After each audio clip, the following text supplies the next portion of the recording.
not believe that we do not have the heart in this body to do something meaningful, such as take a symbol of hate off these grounds on Friday. And if any of you vote to amend, you are ensuring that this flag will fly beyond Friday. And for the widow of Senator Pinckney and his 2 young daughters, that would be adding insult to injury, and I will not be a part of it. Jenny Horn is a descendant of Jefferson Davis. Now, the Confederate flag will no longer fly over the state capital of South Carolina. The governor was quick to affirm her signature would be on that decision, and by the end of the week, that flag would be placed in a museum. And it happened this morning. Here's the next pair of issues. This is a flag that much of history records as being founded with racist undertones of slavery. Why has it then been allowed to last until the heinous act of a killer lit the fires of removal? And then we're forced to ask ourselves, how far should this issue be taken? Should the names of streets and buildings in places such as the nation's capital be changed to reflect the new understanding? Or is that a knee-jerk? Our guest is Protocol Chief for the Mississippi Division of the Sons of Confederate Veterans. Welcome back, Greg Stewart. Greg, thanks so much for being here. Thank you, Mr. Verliner. Good evening. Good evening. Greg, how do you now feel that the flag has been taken down and it was done as quickly as it was? Do you feel betrayed, or do you feel that this was necessary? Well, neither. The entire thing started with an unfortunate, terrible tragedy of a deranged young man, lone wolf, and it was a knee-jerk reaction, but it wasn't by the public.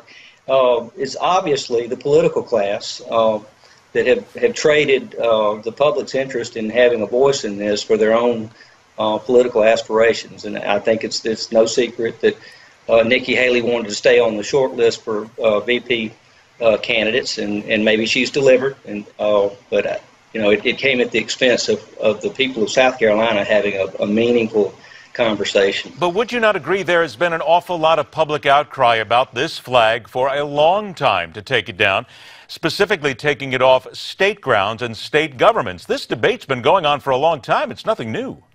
Well, you know, 14 years ago, we had a vote in Mississippi, and it was 2-1 to keep it. But in the time since, a lot of things have happened, not just in Mississippi, but also in South Carolina and outside the country. One thing in particular is that within the hip-hop culture, the symbol that used to be offensive is not offensive anymore. It's used to sell clothing and to sell albums for Ludacris and Outkast. What are you talking about specifically? Well, Kanye West has a clothing line. He sold clothes that had a battle flag in the clothing. Okay. So we're still talking about the battle flag, you're right, but there's a lot of people who don't want it used for commerce. They specifically wanted it taken down because of its intonations, because the flag we're talking about is called the Stainless Banner, and it was founded by a gentleman who basically talked about white supremacy and white hierarchy over the black man. So there is a racist undertone to this flag. Well, if you want to look at it that way, but the history of the flag itself, it was never an official flag of the Confederate government. It was a soldier's flag. If the soldiers liked it, and that was established after the war, it became their banner.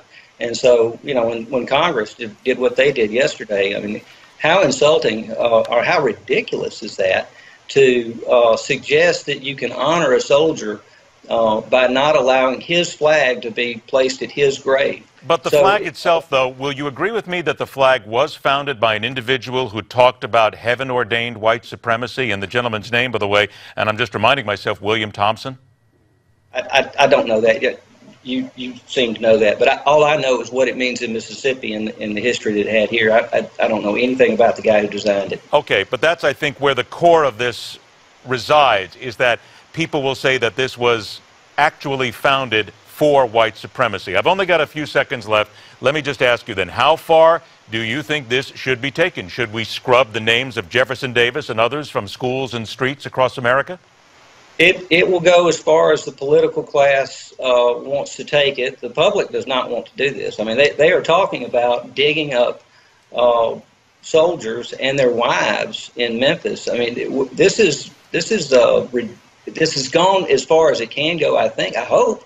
But at least in Mississippi, we're seeing that our legislators are listening to the people, and we won't meet back until January anyway. But we'll have a thoughtful and lengthy discussion, and Mississippi will do it right. And if we have to go back to it, the people will get to vote on it.